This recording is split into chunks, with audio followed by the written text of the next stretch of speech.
Well, today what we want to do is continue our discussion of supply and demand. Today, and one more time, I think we'll finish this up. I did want to go back and mention one thing that I talked about last time. I had it in my notes, but I didn't really get it in here. We talked about things that cause a shift in the supply curve.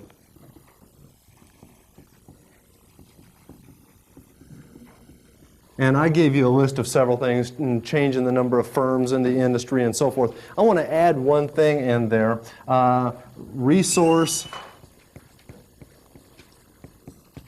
productivity. Well, I'm sorry, it should be a change in resource productivity.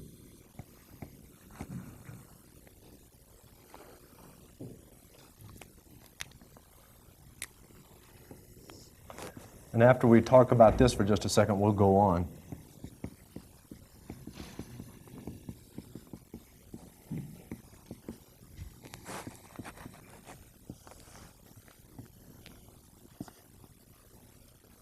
What we start off with is a supply curve that shows the positive or the direct relationship between price and quantity supplied of the good.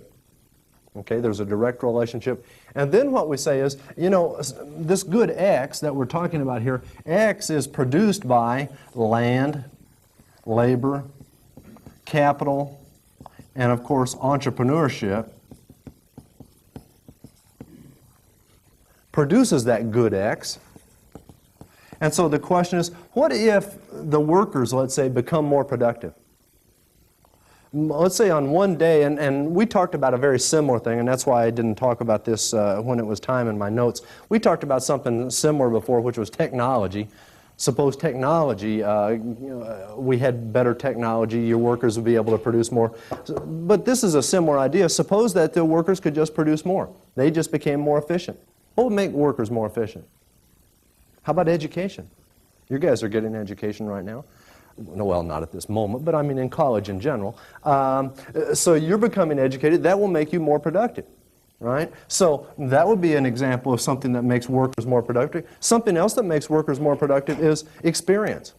You know, on-the-job experience. You go to work and you're not at your peak performance on the first day. What happens is, as you come back to work, you learn new skills, new tricks. You learn or you meet new people so that you're able to get things done a little bit faster by going to other people and so forth. So workers become more productive in that way. Capital will become more productive maybe through improvements in technology and so forth. But if our factors of production, our resources become more productive, what happens is this curve shifts to the right, S2. What we do is at any given price level that we had before, let's say the price of the good is $3 per unit. Previously, the company was at $3 per unit. It was most profitable by producing, let's say, 100 units.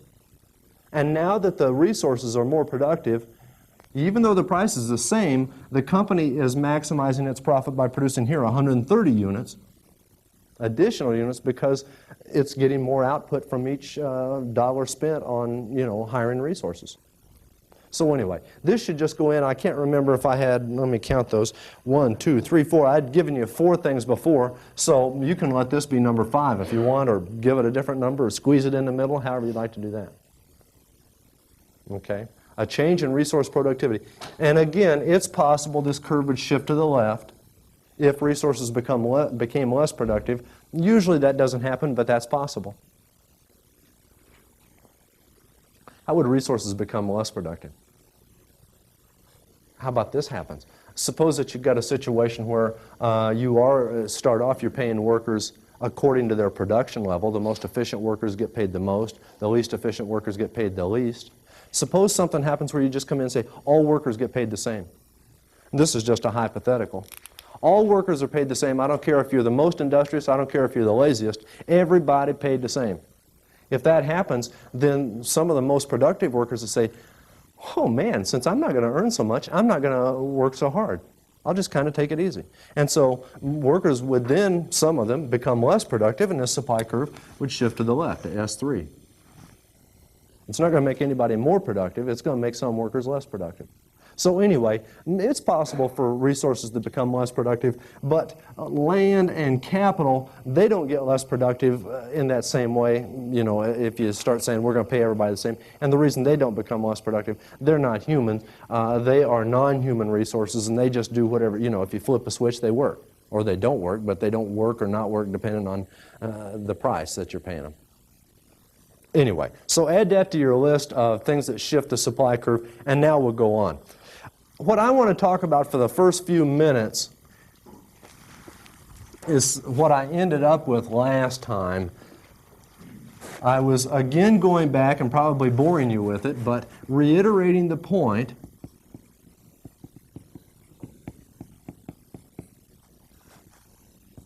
or the distinction, I guess I should say, between a change in demand and a change in quantity demanded. Again, if the price of a good changes, in this case we'll start off with the price of $2 and then it'll go down to $1, let's just say hypothetically. And here the person's consuming 80 units, and if the price goes down, 100 units. The price changes, there's a change in quantity demanded, QD, okay? And there's only one thing that will cause a change in quantity demanded, and that is a change in price, delta P. The delta is for change and the P is for price, so change in price causes a change in quantity demanded. And we're distinguishing between that and something else, which is a change in demand. A change in demand is a shift in the curve, D1 to D2. And now, even at a constant price, no price changes we had a moment ago, price is $2 and it just stays there. Now what happens is consumption goes up from 80 units to, let's say, 100 again. Now, and think about this for just 1 second. This is a distinction that exists only in our minds. If you watch people in both of these cases, here's a consumer, here's another consumer. Each consumer starts off with 80 units, and then after a while, each consumer switches over to 100 units. If you were just looking at people, these demand curves aren't out there. They aren't written up in the clouds, and they don't write them on the side of the building where you live. And so there's no demand curve, except this is a concept that we use to understand the way the world works. But the point is if we just watch people, what we say is, gosh, this person went from 80 to 100 units. That person went from 80 to 100 units. What's the difference? It's the amount of good X consumed. And it appears to be no different. Here's the difference. This was motivated, the change in quantity demanded was motivated by a change in price. This was motivated by a change in something else, such as consumer income. Oh, I should again say delta, the change in consumer income. Consumer income went up from $10,000 to $12,000. And it's demand curve shift. There's no difference in the appearance, and so you might say, you know, if you can't tell a difference, you got two people, they seem to be behaving exactly the same, they go from 80 to 100 units, who cares? Why do we make the distinction? And I could go through, I won't, but do the same thing with the supply curve. There's a movement along the supply curve, and there's a shift in the supply curve. And we could have, you know, these two suppliers and doing the same thing, going from 80 to 100 units or whatever, and then we'd say, why distinguish? Who cares? And the answer is, it's a big deal that we do have to pay attention to because of this. We are interested, and economists have been interested for hundreds of years, of what causes prices to rise and fall. That's our main interest. So before you even get to the picture, the graphs and so forth, what we need to stop and think about is, what are we really interested in understanding here? It is of interest to us that we've got consumers that are seemingly behaving the same, going from 80 to 100 units.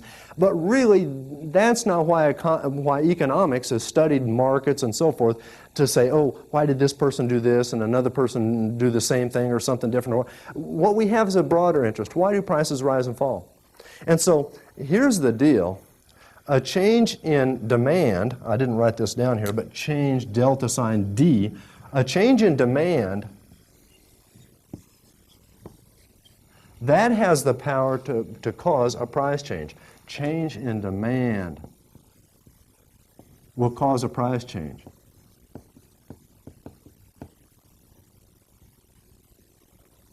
And likewise, a change in supply, that is a shift of the curve, will cause a price change.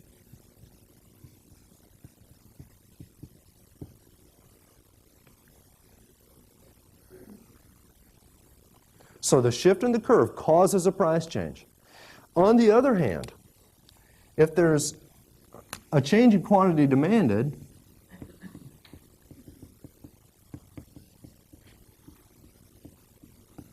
that does not cause anything. A change in quantity demanded is the result of something else, which is a change in the price. And by the way, I could do the same thing down here. A change in the price causes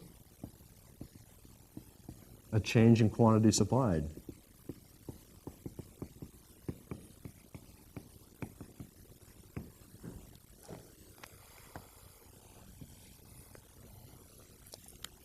Now, in both these cases, whether there's a change in demand or been a change in quantity demanded, that's the two graphs that we've drawn. In both of these cases, we have consumers consuming more or less. But in the one instance, it's the consumer behavior consuming more or less, the shift in the curve, and that causes a price change. But in the other case, where we have a change in consumption, it doesn't cause, it's the result of something else happening. It's the result of a price change that originated elsewhere.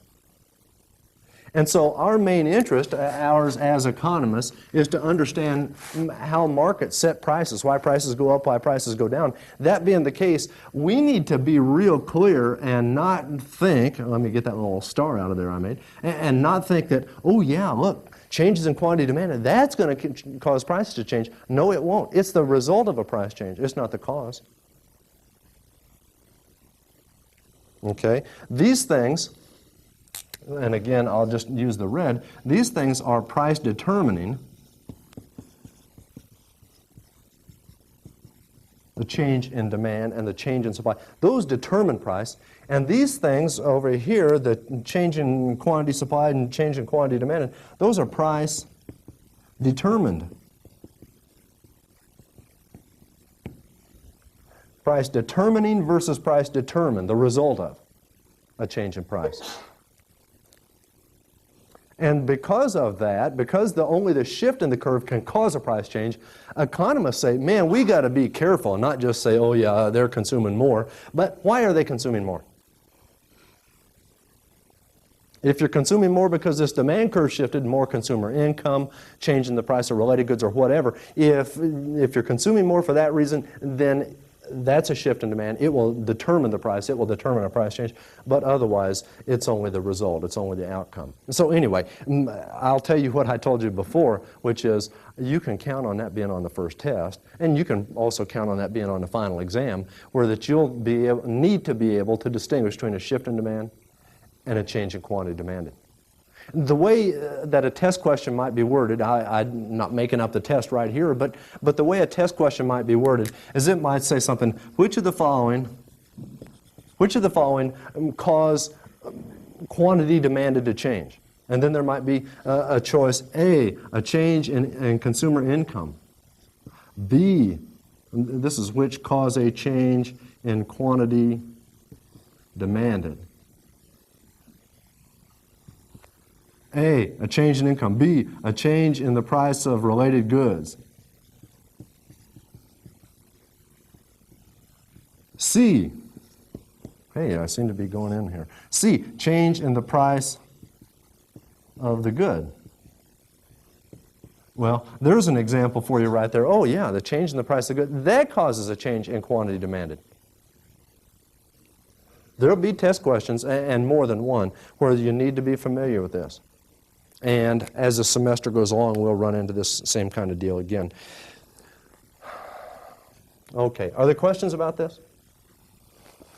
Your book tells you, and most principles of economics and textbooks, they tell you to be sure and distinguish between a change in demand, change in quantity demand, and the same for supply. They tell you to do that, but don't really say why. And the why is right here about us trying to distinguish between those forces that will cause a price change and those that will not cause a price change. And that's really what we're trying to understand.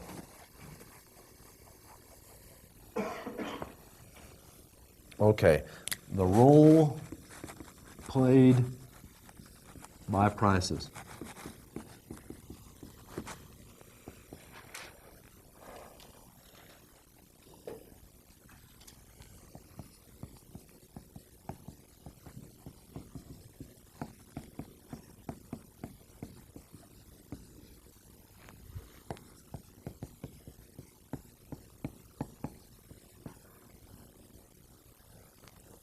What role do prices play in our economy? Who cares what prices are? Well, one role they play, and you care very much about, is you say, let's say that you're the buyer of gasoline, and the price of gasoline is 80 cents a gallon, and then it goes up to $1 a gallon. You, as the buyer, you say, man, that gasoline went up from 80 cents to $1 a gallon. That took money out of my pocket. And so that's what we're talking about here in the first instance, is price changes redistribute wealth in society. They take money from one person, give it to another person. And you know, if you're on the buying end and the price goes up, if you're at the store and they come along and, you know, like put a sticker on the bread and it was $1, now it's $2, then you say, man, I don't like that. That's taking money out of my pocket. And that is one role played by prices. But let me say this. This is about the only role that prices play that most people realize, that most people understand and appreciate. They just say, man, that took money away from me. Economists say, yeah, but you know, and we talked about normative versus positive economics. I had a hard time getting it out. Normative economics is sort of an economics of how we like things to be.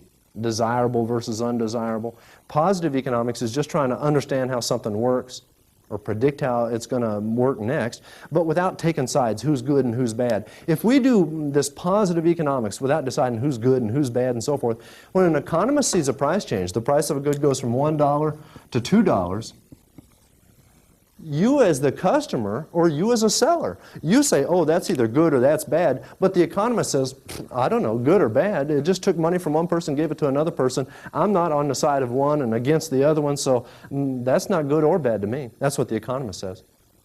So this is something that makes a big difference to the individual consumer or the individual supplier. It does not make a big difference to the economist. Yeah, it just moves money around from that person to that person. I don't know these people, so moving the money, big deal. So what the average person thinks is important, the economist thinks is not very important. Here's a second thing, though. It sends a signal to resource owners.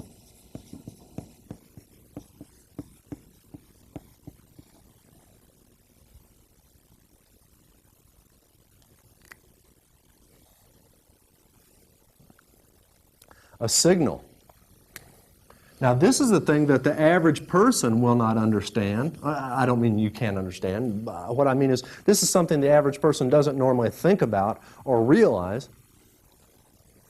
They're thinking about, oh man, the price went up, that took money out of my pocket. Here's what the economist says. Hey, the price of this product, this merchandise, whatever it is, it went up. And that is like somebody just sent off an alarm. Hey, hey, hey, price went up over here. Resource owners, send your resources over here and produce more of this thing because the price went up. It's more valuable than it used to be. Now, let me give you a great example of this. And you'll hear about this maybe in the next few months or maybe a year from now or 2 years from now. But every once in a while, there's a huge hurricane that comes in, you know, across the Caribbean or whatever, and it'll like come into Mississippi or Alabama or across Florida or whatever. But the big hurricanes tear up a lot of homes and businesses and so forth. And then what you'll see on the news is come on and they'll say something like, gosh, what, a sheet of plywood is selling for $75 in Miami, Florida. A sheet of plywood, $75. It's only selling for $10 in Springfield, Missouri. And then again, the reason that it's on the news is they want to talk about this number one, this redistribution. They'll say, this is a terrible thing. This has taken money away from these people who have already been hard hit by a hurricane. It's taken money out of their pocket and given it to these greedy lumberyard owners and these people who are cutting down beautiful trees and, you know, and they'll start to get the tears flowing like how bad a thing this is. Those evil people that are cutting down beautiful trees are getting rich just because this hurricane came through. We've got to put a stop to it. So all the focus is on redistribution. Here's what the economist says, though. Wow, a hurricane came through Florida. It tore up thousands and thousands of homes, tore up thousands of businesses. There's no front window in big businesses. Homes have got holes in the roof. This is a terrible thing. And now the price went up from $10 for a sheet of plywood to $75 on a sheet of plywood. And that tells people in Springfield, Missouri with sheets of plywood, take those to Florida where they're most valuable. In Springfield, Missouri, yeah, we like a sheet of plywood as much as the next guy. But we don't have any great urgency for that. And there's people down in Florida with holes in the roof and rain coming in. There's people with businesses in Florida where the front window's knocked out and, you know, like marauders can just come walking through the front window and steal whatever they want to. And so there's a real urgency, a real need for plywood in Florida, and there's not a huge need for plywood in Springfield, Missouri. Hey, resource owners, get on the stick, take that plywood from Springfield, Missouri to Florida and use it where it's most valuable. And so what economists say is, man, that rising price down in Florida for plywood, that's helping the economy work better. It's helping to direct plywood from where its use is low to where its use is high, or its value is high. And since the value is higher, that means that we're taking a fixed amount of plywood and we're getting more value from it. We're getting more good from it. We're not using it to build dog houses in Springfield, Missouri. We're using it to shield people's roofs and belongings and so forth from the rain in Florida. That's more valuable. So that signal, that helps our economy operate more efficiently. What? Improves efficiency. That same amount of plywood as before, it's used now to produce more value.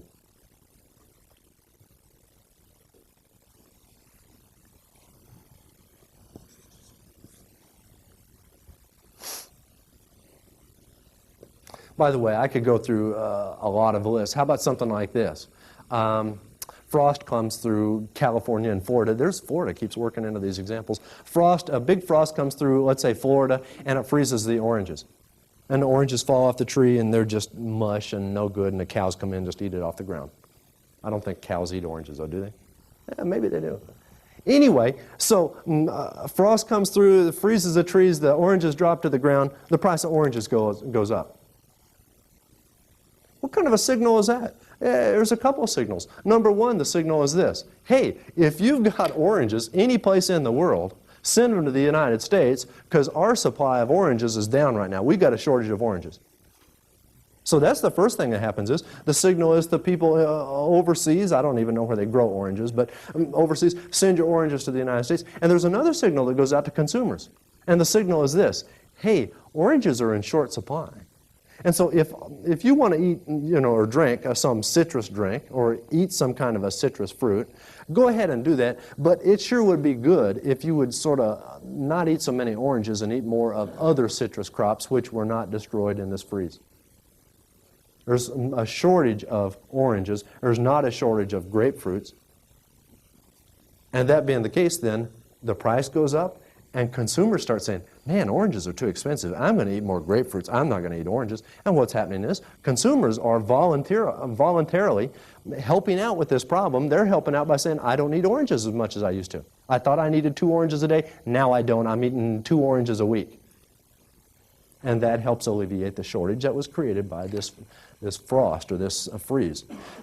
We do not have to understand this to have it work. I don't mean to say the principle, but we do not have to understand that there's been a freeze in Florida, and we don't have to understand anything about the hurricane. This just works automatically.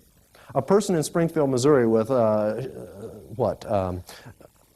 plywood, that person doesn't have to know about the weather in Florida and whether they had a hurricane and whose house was destroyed and whose roof was at and is it a business that needs plywood or a home. They don't need to know anything about that. And so that's a real important thing here is even though we're improving the efficiency of the economy, nobody has to be like a super genius or know everything there is to know. Just don't have to know it. All they have to do is just say, wow, the price of plywood went up from $10 a sheet to $75 a sheet. That's all they got to know. And then they send the plywood to Florida. In a command economy, and I don't think I've mentioned that term before,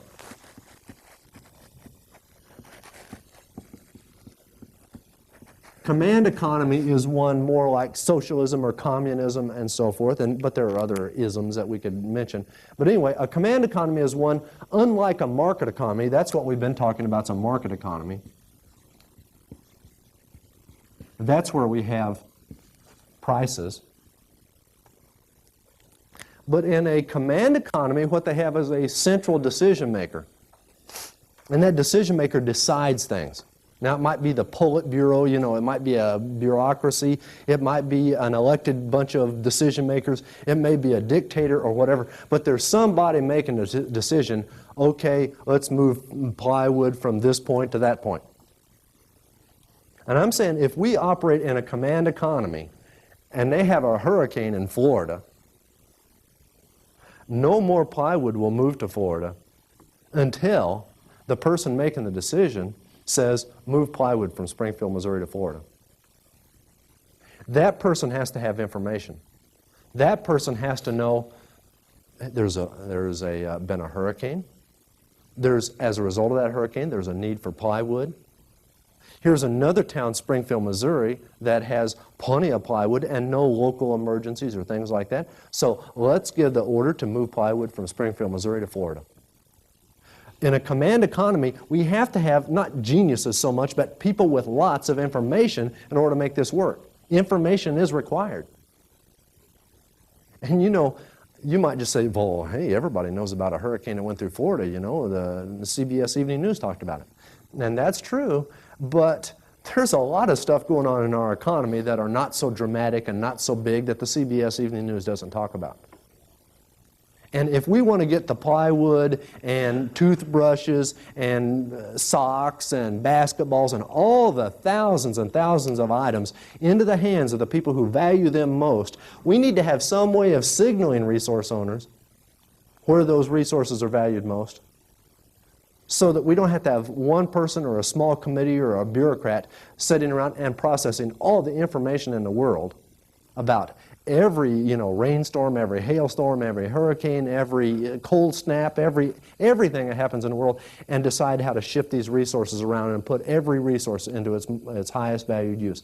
This just cannot be done by people. It cannot be done by people, individual decision.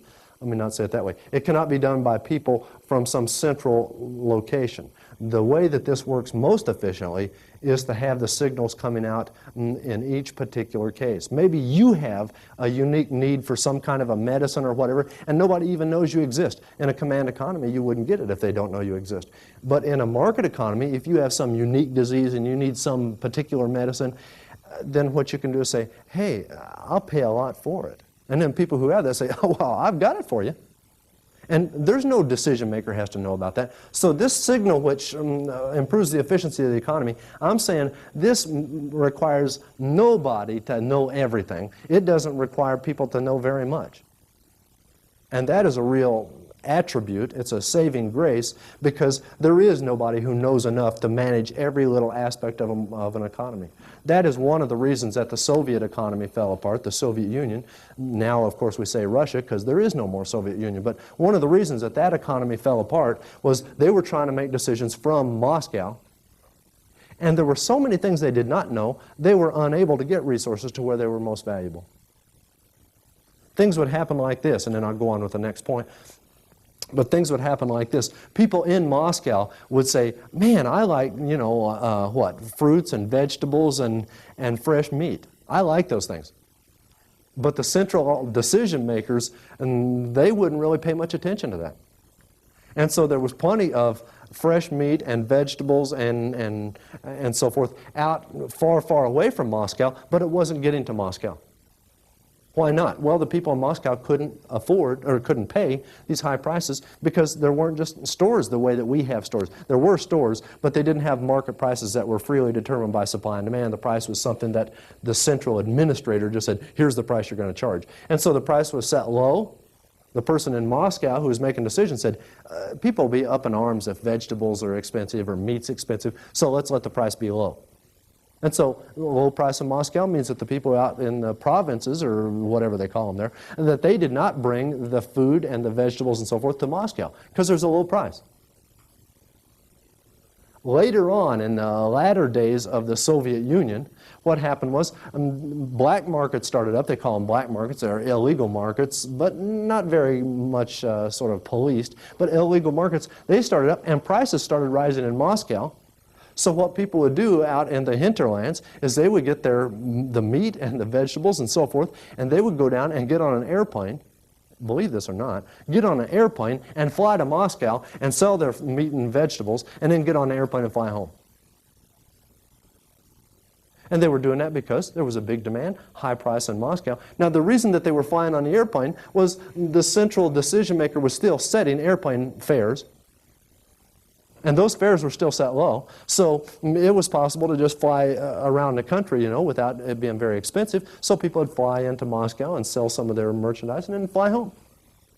But this is, we're talking about a person that might be carrying suitcases full of hams, that kind of stuff. This is not a process where there are semi-trucks and moving hams the way we would from, a meat packer to a warehouse to a store and so on. It wasn't being done that way. It was still being done in an inefficient way, being carried by individuals. But the idea is, as soon as the market signal started coming through, they started bringing in the food from these outlying areas. And the third of these that I want to mention, the role played by prices, is it rations goods and resources among consumers. We've talked about this word rations before, so I won't spend very long talking about that. If you remember when I talked about that, I said every economy has got to answer these three questions.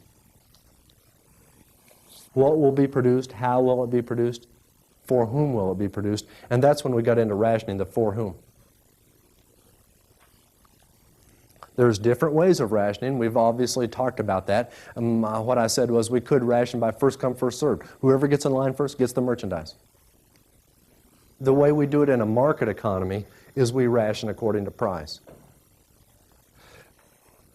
Now, you can think of some things about this you may consider unfair, but the idea is this, is that if we are rationing by price, which is what we're talking about here, if we're rationing by price, then the people who place the greatest value on the good, they are the ones who are willing to pay the most for it. And so this is another issue of efficiency.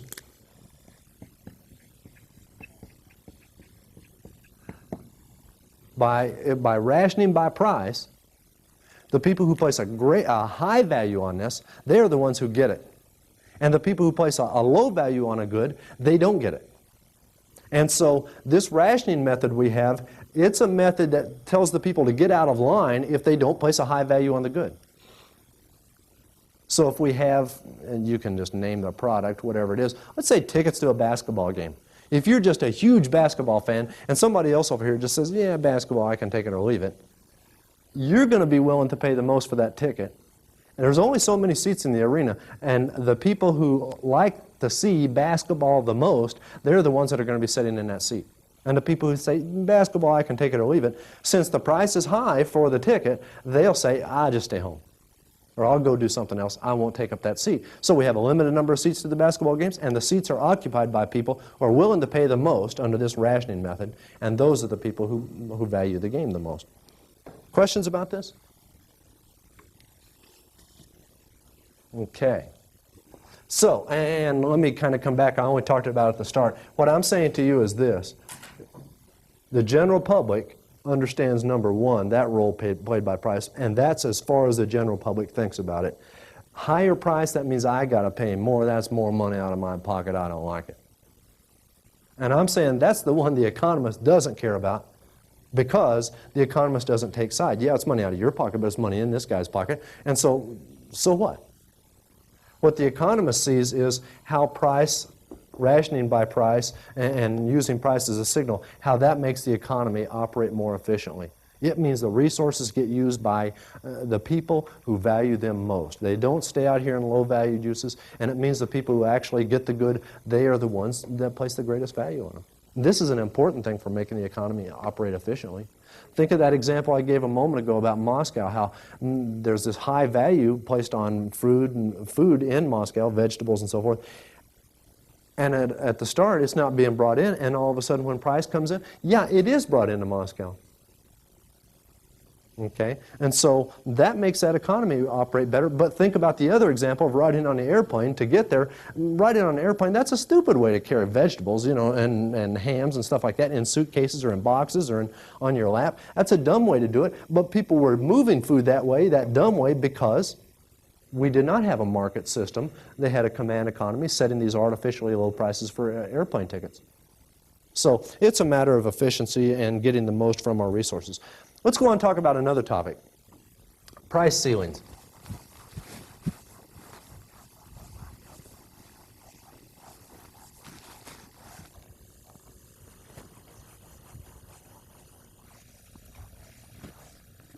A price ceiling,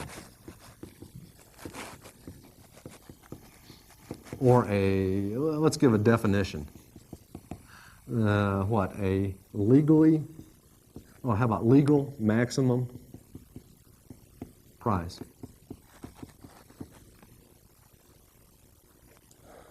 A price ceiling, that's where we just say, look, the price can go up to $7 for something and no higher. That's it. That's the maximum.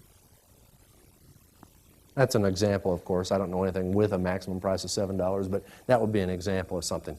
Price cannot be higher. Let's draw a supply and demand diagram.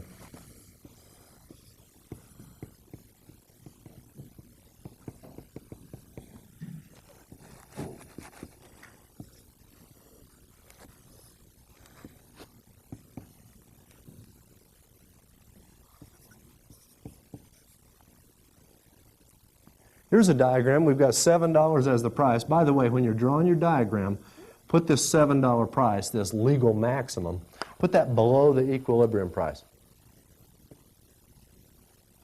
If it was above the equilibrium price, people say, well, so what? That's a maximum. I can't go, and let's, just for a second, I'll put $10 up here.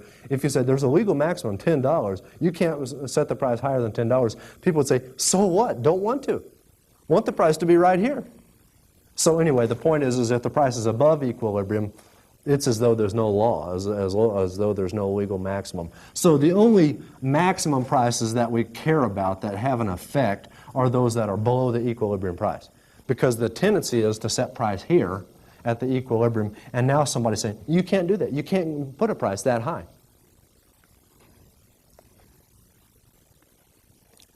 Okay? Now, what happens with a price ceiling? Here we go. Quantity demanded. You know, when price is at $7 below the equilibrium, people want a lot of that product. Here's quantity demanded, I'll say, is 14 units. And when the price is $7, the suppliers say, the price is pretty low. I'm not too wild about supplying this. Maybe there's only 6 units offered for sale. No, I don't care what the units are. The important thing is quantity supplied is less than quantity demanded. What's this difference? This difference between quantity demanded and quantity supplied is a shortage.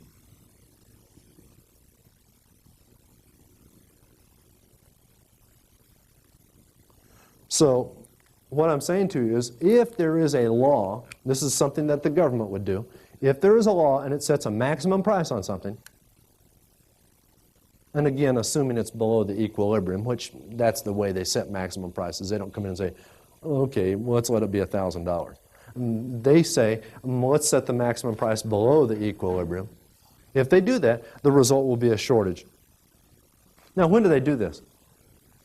How about apartment rents in New York City?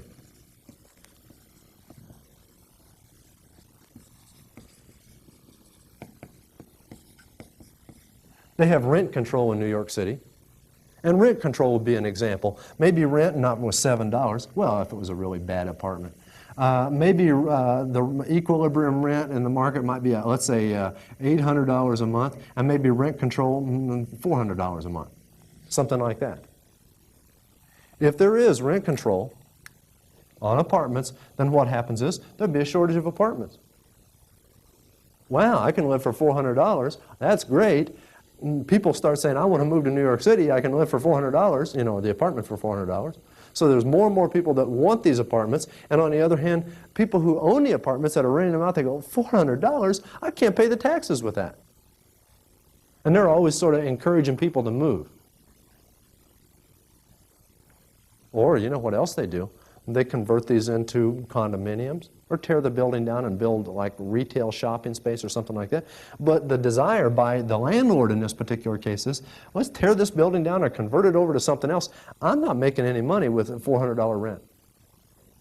And so what we end up with is, if we have a legal maximum price, for example this, rent controls, then what we end up with is a shortage. Here's another example. How about classroom space?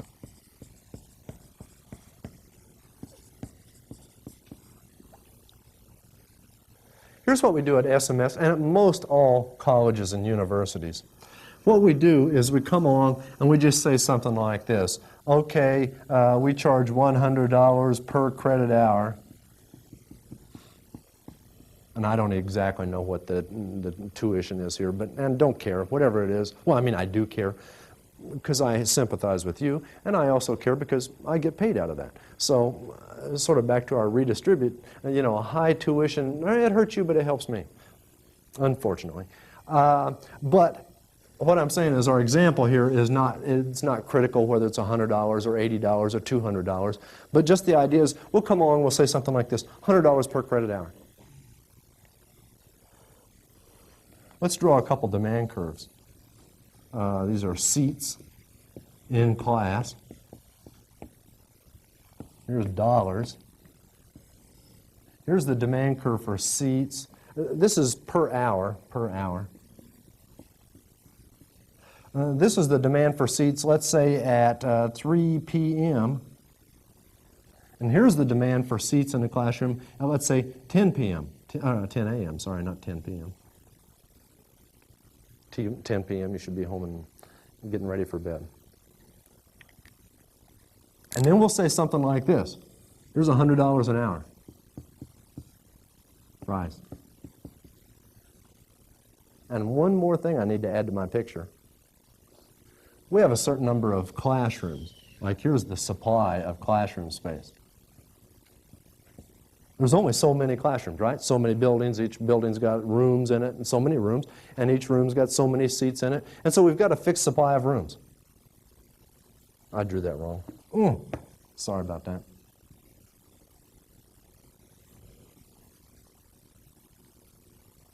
Oh, I just want to move this down just a little bit here. Here's the price, $100.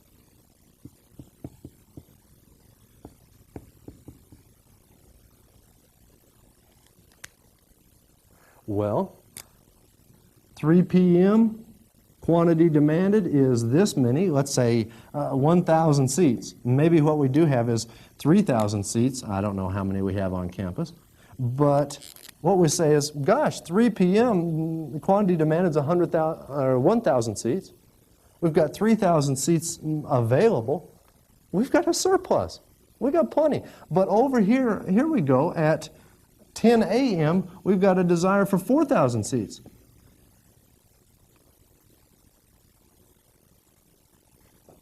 Wow, we've got a shortage. Here's a maximum price. The maximum price here is $100. It's not a legal maximum, but it is a price that we have established, and we're not letting that vary according to market conditions. We just say, that's the price, so be it.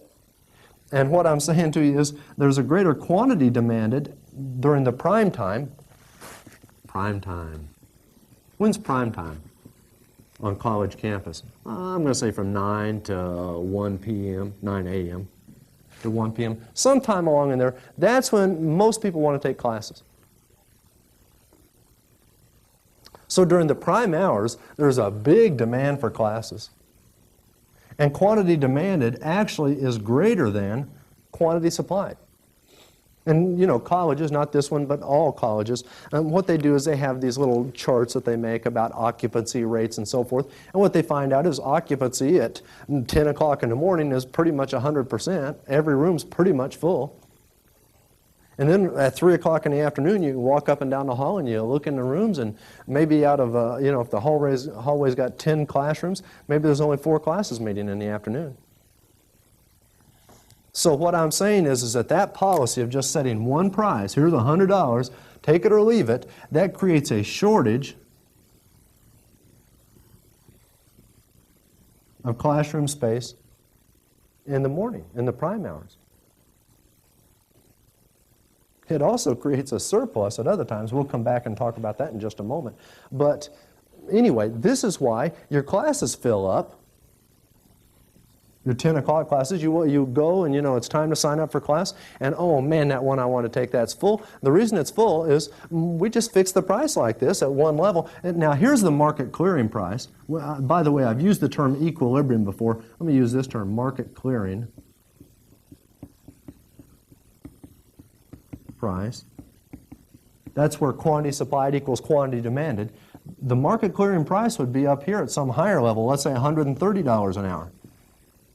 And if the price were $130 an hour in this diagram, you'd say, well, it's time to sign up for classes. I'd like to take a class at 10 o'clock, and I'm willing to pay $130. And if you were, you'd get that class.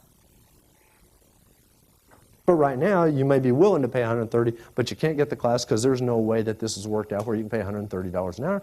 You just, too late. You're too far down in the line. Now we're rationing by, how do they ration? Don't they let like seniors sign up first and then juniors and so forth? They ration the seats in the classrooms then according to how many credit hours you have. How many you've had cumulatively before now.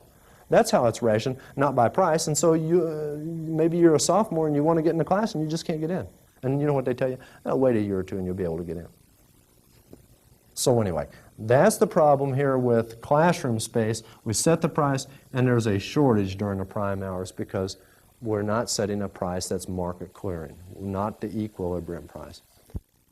Now we have really the same thing in the afternoons. We can go down here to where the demand curve crosses the supply curve in the afternoons and find the market clearing price. And you can see that that's a very low price than those non-prime hours of the day. So really what we're saying is that if we want market clearing throughout the day in our classrooms, what we would have to do is charge a higher price during the prime hours and a lower price during the non-prime hours. If you think about it, that's pretty much what happens out at the local movie theater. You go out there in the evening during the prime hours when everybody's got the leisure time, can go to the movies. They have to pay a high price. That's when the demand is greatest. But in the afternoon, when almost nobody's out there going to the movies, you can go at a lower price, maybe half price or something on that order. And so really we have exactly the same principles.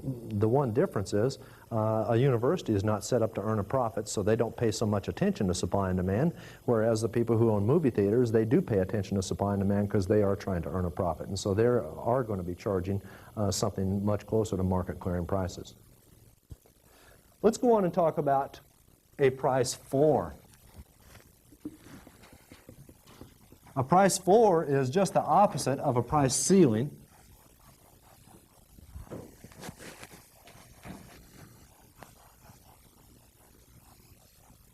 A price floor, we'll just write down a definition.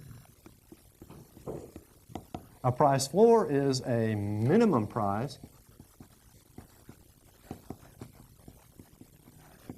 below which the price may not go or cannot be set lower.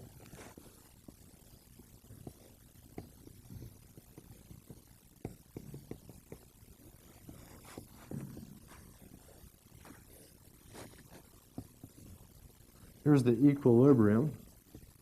A price floor would be at a higher level, PF, at a higher level than the equilibrium price. And what will happen in this particular instance is, with a price floor above the equilibrium, quantity supplied is great. Here's 23 units. But the high price discourages people from buying. Maybe quantity demanded is 13 units. Quantity supplied is greater than quantity demanded, and the difference between these two, this is a surplus.